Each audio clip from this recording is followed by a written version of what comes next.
1921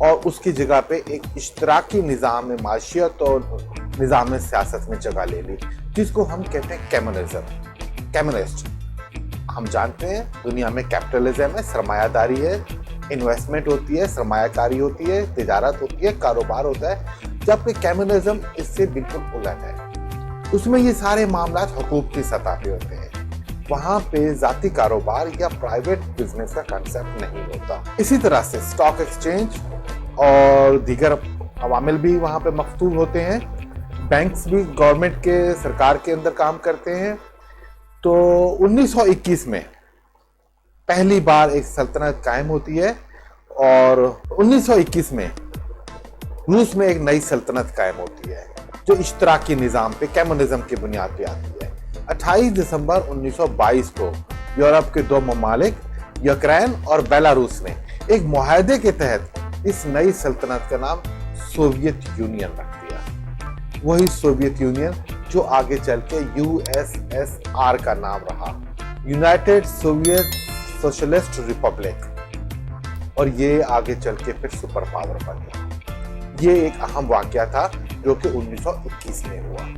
1922 ottoman umpire یا سلطنت عثمانیہ، 600 سالوں پہ محیط یہ سلطنت اس سال آ کے ختم ہو جاتی ہے۔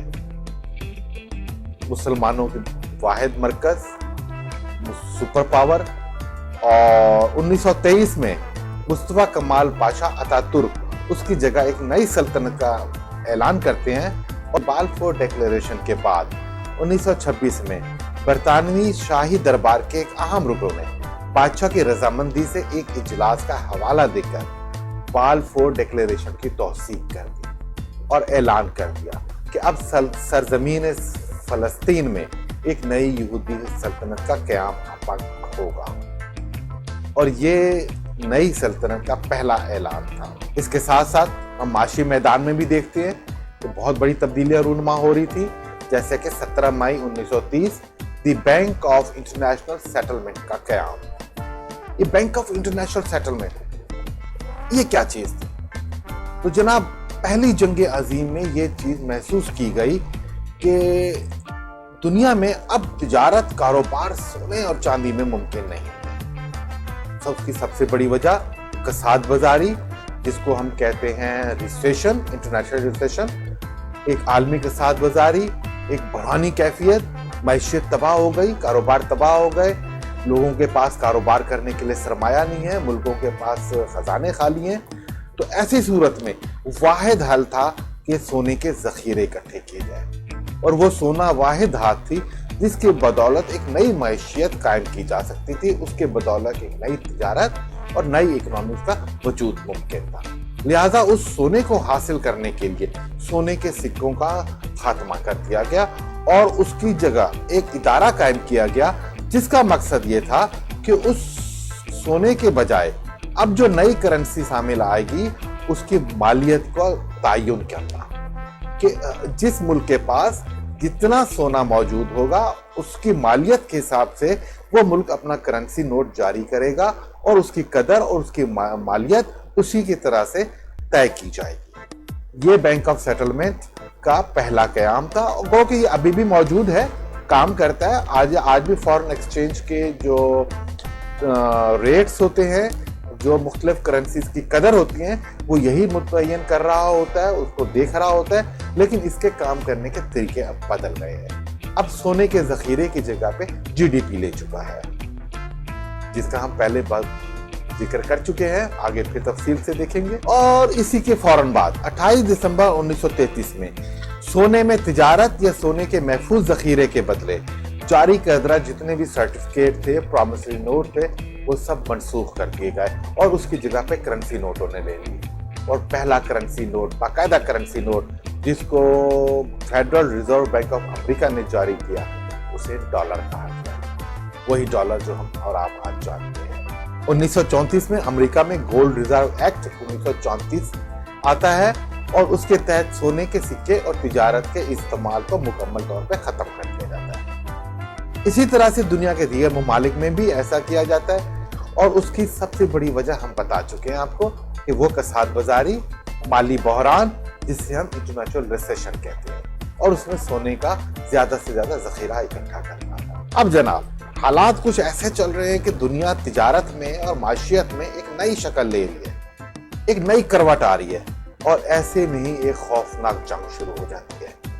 1 ستمبر 1939 سے لے کے 2 ستمبر 1945 دوسری جنگ عظیم، سیکنڈ ورلڈ وار، پہلی جنگ عظیم سے بھی زیادہ تباہ کن، اور اس کی تباہ کاریاں اتنی تھیں کہ اس نے یورپ کے بیشتر ممالک کو تباہ کر دیا، معیشت تباہ ہو گئی۔ کیونکہ پہلے ریسیشن چل رہا تھا، پہلی جنگ عظیم کے حالات بھی ابھی پوری طرح سے ختم نہیں ہوئے تھے، تجارت بھی اپنے اصلی ڈگر پہ نہیں آئی تھی کہ دوسرے جنگ عظیم ہو گئے، اور اس میں رہی صحیح کسر ختم کر دی، اور یورپ کے جو آج ہم ترقی یافتہ ممالک دیکھتے ہیں یہ کھنڈر کے ڈھیر بن گئے، اور اس میں دوسری پاور، سپر پاور برطانیہ، اس کا بھی جنازہ نکل گیا۔ اسی کے ساتھ 23 ستمبر 1932 ایک اور بڑا واقعہ ہوتا ہے، مقدس سرزمین حجاز میں ایک نئی سلطنت کا قیام آتا ہے، ایک نئی سلطنت وجود میں آتی ہے، اور اس ساری سلطنت کے بانی ابن سعود کے نام پہ سعودی عرب رکھا جاتا ہے، اور یہ سعودی عرب 23 ستمبر 1932 کو قائم ہوتا ہے، اور یہ تقریباً 21,50,000 مربع کلومیٹر پہ قائم سلطنت تھی، جو کہ عرب میں سب سے بڑی سلطنت تھی، کیونکہ یہ عرب دنیا کا سب سے بڑا ملک تھا، لیکن اس کے باوجود ایک بیابار، اجاڑ، انتہائی پسماندگی کا شکار ملک تھا، غربت بے تحاشا تھی۔ اس کے بعد دیکھتے ہیں کیا ہوتا ہے، لیکن پھر اللہ کا کرم ہوا، ایک معجزہ رونما ہوا۔ 3 مارچ 1938 کو 5 سال کے بعد، سعودی عرب کے قیام کے 5 سال کے بعد، ایک امریکی کمپنی نے سعودی عرب میں دنیا کے سب سے بڑے خام تیل کی دریافت کا اعلان کر دیا، کروڈ آئل۔ اب چونکہ تیل تو اس سے پہلے دریافت ہو چکا تھا 1859 میں، لیکن اس کا تجارتی استعمال معیشت میں، صنعت کاری میں اور ٹرانسپورٹ میں یہ پہلا موقع تھا۔ اتنی بڑی مقدار میں تیل کا ذخیرہ جب دریافت ہوا تو اس کا استعمال بھی بڑھ گیا، اور اس کے ساتھ ساتھ معیشت، تجارت، کاروبار اور دنیا کے دوسرے لوازمات بھی اس کے ساتھ جڑ گئے، اور پھر ترقی کا ایک نیا سلسلہ شروع ہو گیا۔ تو یہ سلسلہ شروع ہوتا ہے 1938 میں، جب سعودی عرب میں پہلی بار تیل کا سب سے بڑا ذخیرہ دریافت ہوا۔ جی دوستو، ایک قدم آگے بڑھتے ہیں۔ 1944 بین الاقوامی مالیاتی فنڈ، جس کو ہم انٹرنیشنل مانیٹرنگ فنڈ کہتے ہیں، عرف عام اس کو کہتے ہیں IMF کو ہم سب جانتے ہیں، روز اخباروں میں ان کی خبریں آتی ہیں۔ یہ IMF کیا چیز ہے؟ 1930 میں عالمی کساد بازاری، ریسیشن، بحران، جنگ عظیم، آپ سب جانتے ہیں، اس نے دنیا کی تجارت کو، کاروبار کو، معیشت کو ختم کر دیا، تباہ کر دیا۔ اب ایک ایسا ادارہ وجود میں آیا جو ان سارے معاملات کو دیکھے گا اور ان کے حل نکالے گا، ان مسئلوں کو حل کرنے میں مدد دے گا۔ تو خاص طور پہ اس کساد بازاری سے نکلنے کے لیے دنیا کے 44 ممالک نے مل کے یہ ادارہ قائم کیا 1944 میں، اور اس کا اس وقت واحد مقصد تھا بین الاقوامی معاشی تعاون کے لیے ایک طریقہ کار منعقد کرنا۔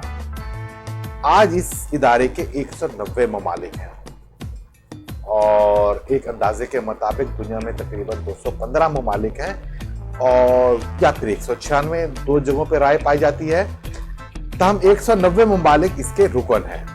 اس کا کام اپنے ممبر ممالک میں پائیدار معاشی استحکام، تعاون، آسان اور قابل بھروسہ تجارت، عالمی مالیاتی معاملات میں تعاون اور روزگار کے مواقع، لین دین میں ادائیگیوں کے معاملات کو آسان کرنا۔ جناب یہ تو وہ چیزیں ہیں جو طے ہیں، لیکن ایک عام آدمی کیسے سمجھے گا کہ IMF کیا کام کرتا ہے؟ IMF لیکوڈیٹی کے پرابلم حل کرتا ہے۔ اس کو آسان الفاظ میں اگر ہم سمجھنا چاہیں تو ایک مثال میں پیش کروں گا کہ ایک شخص کے پاس 1 لاکھ روپیہ ہے اور وہ اس کے بینک میں موجود ہے۔ آج اس کے جیب میں 100 روپے ہیں۔ ایک ہوٹل میں وہ کھانا کھا رہا ہے کہ اس کے ساتھ دوست شریک ہو جاتے ہیں، اور ہوٹل کا بل 500 روپے ہو جاتا ہے۔ اب اس کے پاس 1 لاکھ روپیہ تو موجود ہے، لیکن وہ بینک میں ہے، اس وقت نہیں ہے۔ اس وقت اس کی جیب میں 100 روپے ہے اور ہوٹل کا بل 500 روپے ہے۔ اس کو فوری طور پہ 400 روپے کی ضرورت ہے، اور یہ 400 روپے کیسے بندوبست ہوگی؟ یہ ہے balance of payment immediately required, کہ آپ تجارت میں فوری طور پہ آپ کو کچھ رقم کی ضرورت ہے، لیکن آپ کے پاس صلاحیت موجود ہے اس رقم کو ادا کرنے کی، جیسے کہ اس شخص کے بینک میں 1 لاکھ روپے موجود ہے، ابھی اس کو 400 روپے چاہیے۔ تو آئی ایم ایف کا کردار، آئی ایم ایف کا رول یہی ہے کہ وہ اپنے ممبر ممالک کی فوری ضرورت لیکوڈیشن کو پورا کرتا ہے، اس کے لیکوڈیٹی کے پرابلم کو حل کرتا ہے اور اس کو ضرورت کو پورا کرتا ہے، کہ گو کہ اس کی جی ٹی پی، اس کی تجارت، اس کی معیشت اس قابل ہے کہ وہ اس کو آگے چل کے چلا سکتی ہے، پیمنٹ کر سکتی ہے، لیکن فوری طور پہ اس کو ادائیگی کرنی ہے اور اس کے لیے اس کو رقم کا بندوبست کرنا ہے۔ تو یہ آئی ایم ایف کا کام ہے۔ امید ہے آپ آئی ایم ایف کو سمجھ جائے ہوں گے سادہ الفاظ میں۔ اب آئی ایم ایف کے بعد ایک قدم اور آگے دیکھتے ہیں، 1944 ورلڈ بینک کا قیام۔ اب کمرشل بینک تو ہم نے سنے، سینٹرل بینک بھی سن لیا، فیڈرل ریزرو بینک بھی، اسٹیٹ بینک بھی، یہ ورلڈ بینک کیا چیز ہے جناب؟ یہ بھی ایک بینک ہے، اور اس کا بینک کا مقصد دنیا میں کم آمدنی والے غریب ممالک یا غربت کا شکار ممالک کو مدد دینا، ان کو مشورے دینا، ان کی رہنمائی کرنا، اور ان ممالک میں غربت کے خلاف لڑائی کو مضبوط بنانا۔ اس کے لیے یہ قرضے دیتے ہیں، امداد دیتے ہیں، مشاورت دیتے ہیں، اور ان کے لیے مختلف منصوبے ترتیب دیتے ہیں جس کے ذریعے ان ممالک میں غربت کسی طرح سے کم ہو۔ دیکھیے، غربت کو ختم کرنے کے لیے سب سے اہم جو سڑکوں کا قیام ہے، اگر سڑکیں تعمیر ہو جائیں گی تو ایک کاشتکار اپنی فصل کو آسانی سے منڈی میں بیچ سکے گا۔ سڑکیں نہیں ہوں گی تو اس کی فصل خراب ہو جائے گی، وہ منڈی تک نہیں پہنچے گی۔ سب سے اہم ایلیمنٹ سڑکوں کا ہوتا ہے۔ اب کبھی یہ دیکھنا ہوگا کہ کوئی ملک کتنا ترقی کر رہا ہے تو سب سے پہلے یہ دیکھا جاتا ہے کہ وہاں پہ سڑکوں کا نظام کیسا ہے، سڑکوں کا جال کیسا ہے۔ اس کے بعد پانی کا نمبر آتا ہے، تعلیم، صحت، روزگار، یہ سارے عوامل دیکھے جاتے ہیں۔ تو ورلڈ بینک عام طور پہ کسی بھی ملک میں غربت کے خلاف لڑنے کے لیے ایسے منصوبے ترتیب دیتا ہے، جیسے کہ اس ملک میں ڈیم بنانا تاکہ پانی ذخیرہ کیا جا سکے، اس پانی سے زراعت قائم ہوگی، زراعت سے صنعت اور معیشت چلے گی اور غربت کے خلاف لڑنے میں مدد ملے گی۔ شاہراہیں، سڑکیں تعمیر کرنا، ریلوے کا نظام، آمد و رفت، پینے کے پانی، یہ سارے معاملات ہوتے ہیں جس میں وہ معاونت دیتا ہے، امداد دیتا ہے، قرضے دیتا ہے، اور اس کے بعد وہ غربت کے خلاف لڑ۔ اور اس کی سب سے بڑی مثال میں آپ کو دینا چاہوں گا برازیل کی۔ سنگاپور، انڈونیشیا، ملائیشیا، یہ وہ ممالک ہیں جنہوں نے ورلڈ بینک اور آئی ایم ایف کی مدد سے اپنے ملک سے غربت کو ختم کیا اور ترقی کی راہ پر گامزن ہوئے۔ جی جناب، اب ایک اور ادارہ دیکھ لیتے ہیں تجارت کے حوالے سے، کاروبار کے حوالے سے، اور اس کا نام ہے ورلڈ ٹریڈ آرگنائزیشن، WTO۔ یہ WTO کیا چیز ہے؟ 1 جنوری 1995 کو ایک ادارہ بنتا ہے اور اس کا نام رکھا جاتا ہے ورلڈ ٹریڈ آرگنائزیشن، WTO۔ اس کا کیا مقصد ہے؟ اس کا مقصد دنیا میں تجارت کو آسان بنانا، اس کے ضوابط، قوانین کو آسان بنانا، تجارت، ٹریڈ، کاروبار میں حائل رکاوٹوں کو دور کرنا، خاص طور پہ ٹیرف۔